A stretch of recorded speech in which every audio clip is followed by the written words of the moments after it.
Hello YouTube, this is Morgan Airspeed Prime here with my next Boruto video. In this one I want to do some speculation as we head into Boruto chapter 57. So we're going to be reflecting on chapter 56, which was the chapter we got last, and see where it's leading us as we head into 57. So yeah, let's just jump straight in here with basically what were the main takeaway talking points after chapter 56, so we know where we're at. So the first thing I noticed rereading the chapter was obviously right towards the start, Amado / Kawaki sort of weird interactions. There's clearly something Amado wants to talk to Kawaki about, but he doesn't want to do it in front of other people. He seems to kind of want to say it to Kawaki one-on-one. And in addition to this, that like he seems to trust and value Sumire as an assistant, but he doesn't want to say this in front of her, and she sort of notes that, okay, something's going on here, something's not being said. So what is Amado wanting to talk to Kawaki about necessarily? And just, I think it's one of a few things here on my list that link into Amado is a character that we still don't know a ton about. The big thing that I have with him is how does he have such a super high advanced technological prowess compared to like everyone else in the Naruto world? Why is he like 12 steps ahead of everyone else in terms of advanced technology? That's a little bit interesting to me. In terms of like, what is his origin story? Like, how did he properly get involved with Jigen to make all of this happen, but then be this person who's betraying that whole organization to go against the Otsutsuki? And it's to the point now where, like, I think someone in one of the comments in like one of the last videos suggested something that like maybe Amado is from like a different planet or dimension or something like that, and he knows more about the Otsutsuki because of that, rather than just because he got in close to Ishiki. That's actually an interesting point to me. That would actually help to explain a few things of like, this is why Amado is significant and special. But you know, that's just pure speculation right now. The second major point from the chapter was, of course, the big one. Kawaki suggests that Boruto prepare his own vessel, and later on in the chapter that likely vessel for Boruto would be Code, because it's pretty much the only person that Kawaki knows for sure could actually take another Karma Mark in that is a suitable vessel who can take it, which brings up another point that was sort of brought up with regards to Amado, and like I think Naruto says it. So we don't really know what factors go into making someone a compatible vessel. There's still an element of randomness, and just test and see if that's the case. So that's an interesting one, because with Boruto, he didn't have to go through any sort of torturous experience necessarily to get the Karma Mark from Momoshiki. It just sort of happened. So that's a kind of an interesting one. It seemed like for some reason Boruto is like the absolute perfect vessel, whereas Kawaki, who's been presented to us as like the perfect vessel, even he had a bit of a tortured experience getting the Karma Mark in the scientific kind of brutal way that he got it. Same with Code, nearly died to survive the process, and then all the other candidates on that side of things died.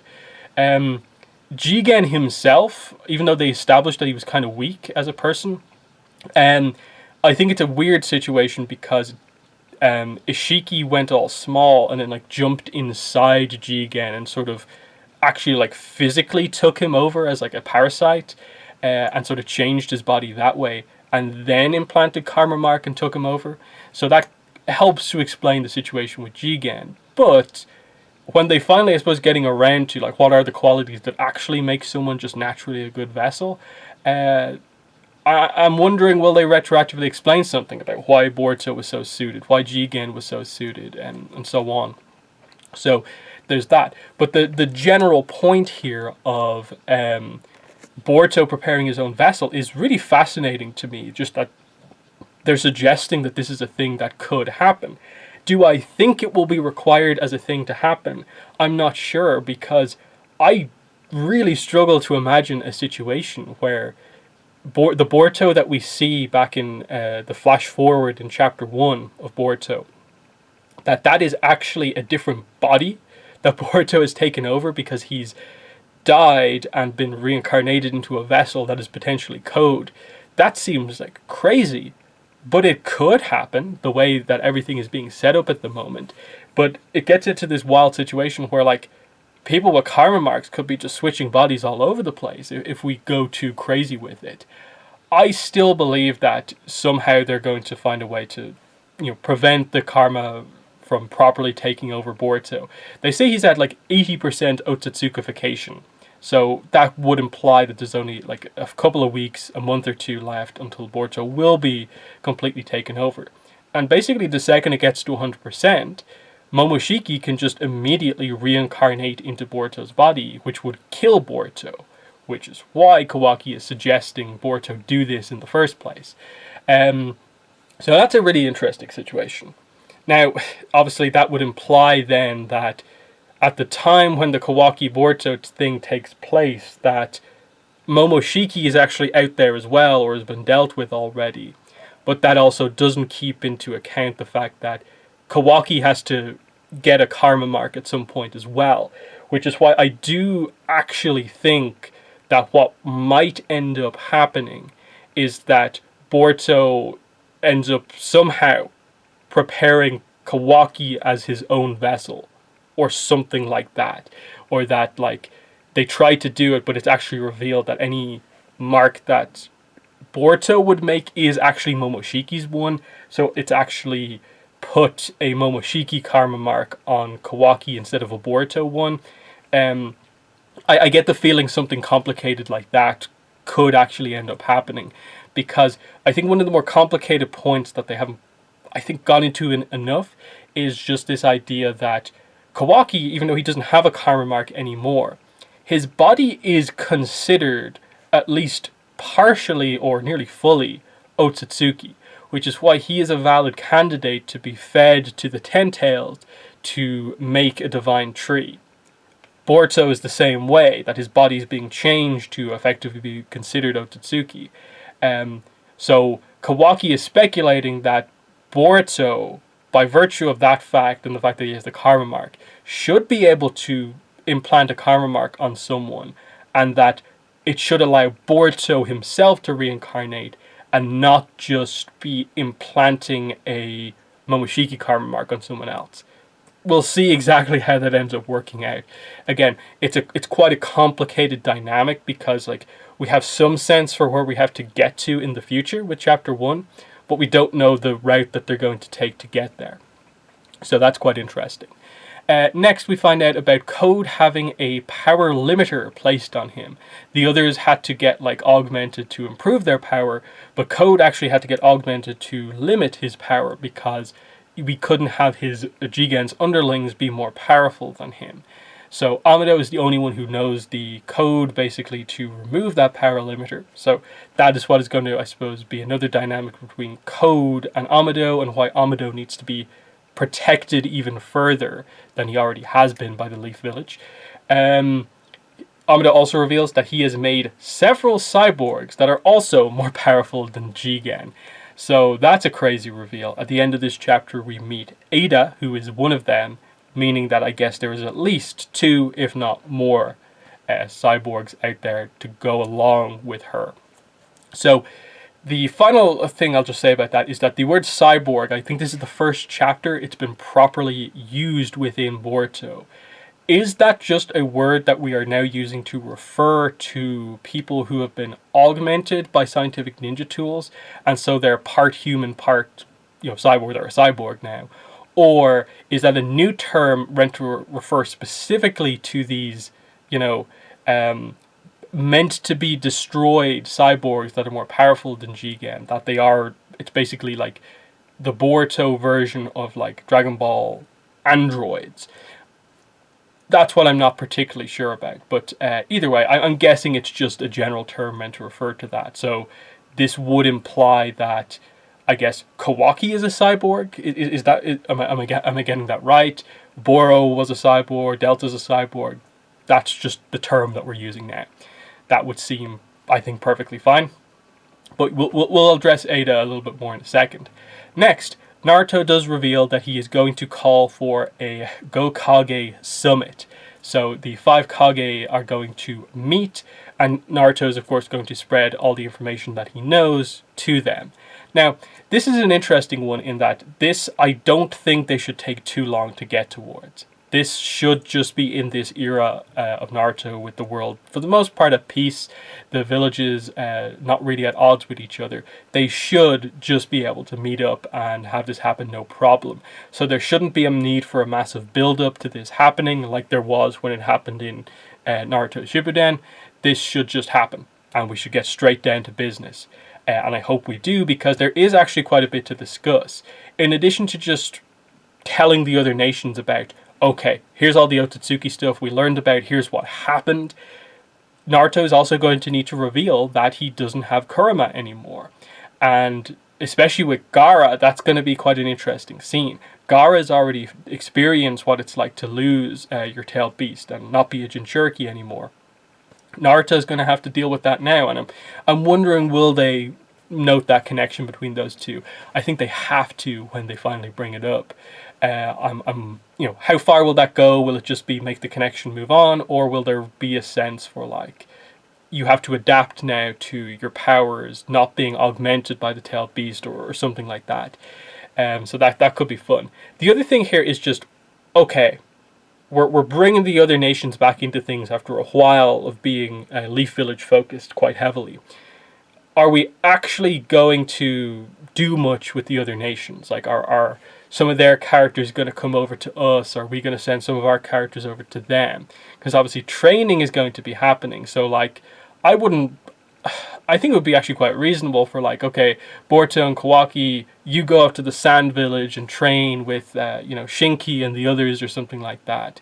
That way, like, the enemy doesn't know you're not with us and they're still protected by our allies in the Sand Village. Something like that I can see maybe happening, just being organized between everyone. But I think the Kage are really going to have to like work together to just acknowledge that the two most powerful shinobi in the world, Naruto and Sasuke, are no longer like 12 levels above everyone else. That their levels come down, and now they know that there's a threat out there that's huge with Code and the cyborgs. They will need everyone working together to make this happen. Because on the other side of things, Code is going to have to deal with the fact that to accomplish Ishiki's goal, and I suppose his own goal now, he has to feed one of the other two to the 10 tails that he has. That will make a divine tree. It will then grow and produce a chakra fruit. But there's no way a giant divine tree is going to be allowed to grow and the nations don't react to that. So Code has to have a plan in place to stop the entire shinobi allied forces basically coming after him. How does he avoid the same type of situation that happened at the end of Naruto Shippuden, where every shinobi was on the same side? That's what he, I suppose, is going to Ada to ask about in terms of like, how does he do this, I'm guessing.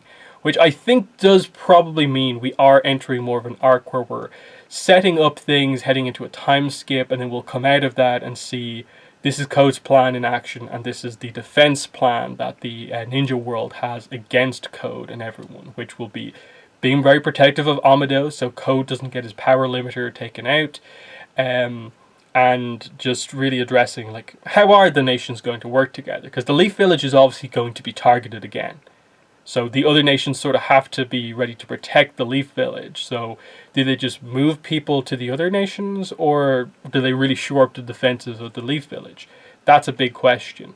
I just hope that we actually get more of a use out of the other nations. That it's not just basically a phone call to the other Kage, this is what's going on, and then they don't actually have much to do as leaders in their own right to assist like everyone else. So that's where I'd like to see more of the other characters come into play. This is a training arc as well. Boruto says to Kawaki, as ninjas during times like this, we train. So it's going to be Kawaki's first time really going into one of these, famous Naruto training arcs. And he's in an interesting spot because he's learning ninjutsu, but he doesn't seem like super skilled right now. So he's going to have to really improve his skill set. Boruto, I'm guessing, is going to probably, from Kawaki, learn a little bit of control over his karma mark, just so he's more familiar with it all. And then he should be, in general, improving every skill set as a shinobi that he has. Agility, speed, strength, taijutsu, learning the more powerful versions of all of the different sort of elemental style jutsus that he has, improving the number of shadow clones he can make, potentially learning. I doubt he's going to be able to do like Rasen Shuriken and stuff like that, but like learning maybe Big Ball Rasengan or something like that, just a bit more of a power moves that he can use. So how is he going to do that? Who is going to train him? Is that immediately what's happening next? Because if those two go into training, I'm guessing Sarada, Mitsuki, and probably a lot of other characters are also going to want to go into training, because we want to see. I want to see Shikacho as well be able to play a role in this as well. So I want Shikadai, Inojin, and Shocho to also train. I want Konohamaru to train as well. I'd like to quickly establish that he's planning to learn some stuff to make some improvements as well. Sarada, of course, is always going to be an interesting point in the sense that everyone is fascinated by what road do they go down with regards to her Sharingan powers, because everything points to the fact that as an Uchiha, it has to be this dark, tragic path of death, eye transplants, and so on, to get to the point where you have the eternal Mangekyo Sharingan and just have access to the full power of the Sharingan. Is Sarada actually going to be special here and be able to activate these powers through positive emotions, or is it going to have to be some tragedy she experiences personally that makes these activate? Because I've always enjoyed the theory that a lot of people have had about there being another skill set of the Sharingan, that if you do activate things through more positive emotions, it does give you a similar but separate set of skills that aren't as like purple dark focused but are maybe more light focused. That'd be interesting. I still want to see what they do to bump Sarada up to the level where she's going to be able to match the idea of like Boruto with the karma mark, potentially the Jogan if they do anything with it, Kawaki with just his crazy body and learning ninjutsu. The others need to match that. Mitsuki, you've got the Orochimaru style stuff, as well as just if he can perfect using Sage mode, that'd be really cool. Next, and sort of roughly the last point here, Ada, who knows everything in this world. Why has Code come to see her, and what does he want from her? I'm guessing he's gone to her specifically rather than maybe any of the other cyborgs because of this known skill set that she has, which is that she knows everything. What does he want to know? My guess will be something about the Otsutsuki, but it says in this world, and the Otsutsukis are aliens, they're otherworldly, so would she know anything about them? Because based on what we were told about last chapter, chapter 56, Amado had these cyborgs made. The second he told Jigen about them, they were told to be disposed of, but Boro hid Ada. So she's been basically deactivated since she was, created or experimented on to make her a cyborg. So is the fact that she knows everything something she had from before the augmentations, or if it is Amado augmenting her to make her know everything, where did he get all that information from? That's one of the questions that you'd obviously have here, which again goes into how does Amado even have the ability to do this? And what is he going to learn from Ada? What about this world does he need to know? One would be, I suppose, the history potentially of divine trees. What is the best way to make one happen? Seems a little weird that he'd go to her for tactical advice like that. So I feel it would be more of like, I need to know more about the Otsutsukis, about becoming a god, and maybe she just happens to have all this information. That Amado theoretically has all this information as well. He was the one who relayed to us most of the Otsutsuki lore that we got. So it would make sense Ada knows roughly the same. So that's a big one. Go in depth on that. Or just, where are the rest of you? I think it would be fun, but also maybe a little bit unsatisfying if he just said, tell me the code to deactivate my power limiter. I think that would be a weird way to bypass and straight away get to Code being more powerful. I feel Amado has to be the one to do that himself specifically.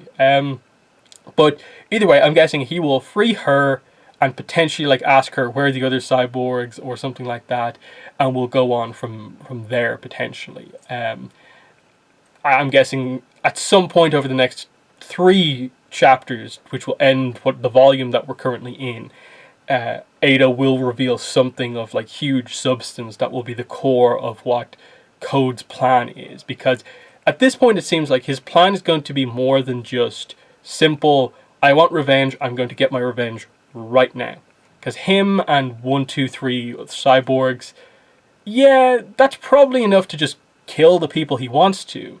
But is it enough to defend the Divine Tree to make it happen and the whole situation? Not quite. So there probably needs to be more of a sense for like, how were cyborgs like you made? We need more of you. He will want maybe an army of them. Something like that. So that's the situation we're in, where like I think for the next chapter, the things I'd be looking for the chapter to cover would be, 1, reveal what sort of training Boruto, Kawaki, and some of the other characters are actually going to be doing. That is key. I really want them to be clear about what it is. Is it just Boruto learning like the next one singular jutsu, or is it proper, this is the big training that will be the time skip training arc? I want to know that. The Gokage Summit, I think, could happen in the next chapter. Like I said, I don't think in this era where they have regular meetings and they're at peace, there's any reason to drag that on for more than you need to. They should be able to just have the meeting straight away. So I want to see that happen and just establish, get a lot of the dynamics out, Naruto revealing everything to everyone, and what is the situation? How do we, as the allied shinobi force, basically handle what is theoretically going to happen with Code? What do we do about the fact that Naruto's son, Boruto, is potentially weeks away from becoming the next major world threat? Which is probably the other thing on the training arc that there's going to have to be dealt with, which is that Boruto is going to have to be watched 24/7, even when he's training, because if he overuses his chakra and it drains to a certain point, Momoshiki comes out again, and Boruto once more has to be dealt with. And you don't really have the characters to do that with at the moment. So that's a major problem. Boruto might be very heavily restricted coming forward and might not be able to do his training, which might require maybe a Kashin Koji to come in and take him away and train him. Kashin Koji might be one of the only characters who can contain Boruto if he gets that powerful. Because look at the fight he put up against Jigen, like we saw. So that's kind of interesting. So there's all that sort of stuff. And yeah, across these chapters, I think one thing I would also like to see is just, utilize some of the other characters a little bit more. Establish what Sarada is going to be doing, what Mitsuki's going to be doing, what Shikacho is going to be doing. Is Konohamaru up to anything? Those type of things. You don't need to go super, I think, deep into the roster. Let the anime, when it gets to this point, be the ones to go like really, really deep into the core cast of characters. But I'd like just the manga to give a sense for, at some point we're going to be doing some big stuff with Sarada, so you need to know about this. But yeah, they are my speculation thoughts going into chapter 59, coming out on the 20th. In the comments, let me know what your thoughts were, but that has been the video. Thanks for watching, and bye.